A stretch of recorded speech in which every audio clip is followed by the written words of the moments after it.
Nuclear bunker. আমরা পাহাড়ের ভেতরে প্রায় 2000 ফুট মাটির নিচে আছি, আর এটা এখনো পর্যন্ত তৈরি সবথেকে বড় নিউক্লিয়ার বম। আমি তোমাদের পার্থক্য দেখাবো এই $50 মিলিয়ন নিউক্লিয়ার বাংকার, এই $30 মিলিয়ন বাংকার, এছাড়া আরো অনেক বাংকার রয়েছে, যার শুরুটা হবে এই $1 বাংকার দিয়ে।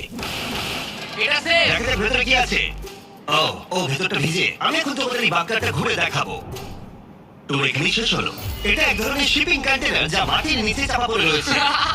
এটা এখনই বেঁকে যাচ্ছে। ওরা আমাকে এটার দাম $1 কেন সেটা বলবে। আমি বলতে চাইছি এটা এক্সপ্লোশনের পরেই হয়েছে। তোমার কি মনে হয় এই বাংকারটা বোমটাকে সার্ভাইভ করতে পারে? না। দেখা যাক তাহলে। বোমটা ফেলো। হ্যাঁ, কি?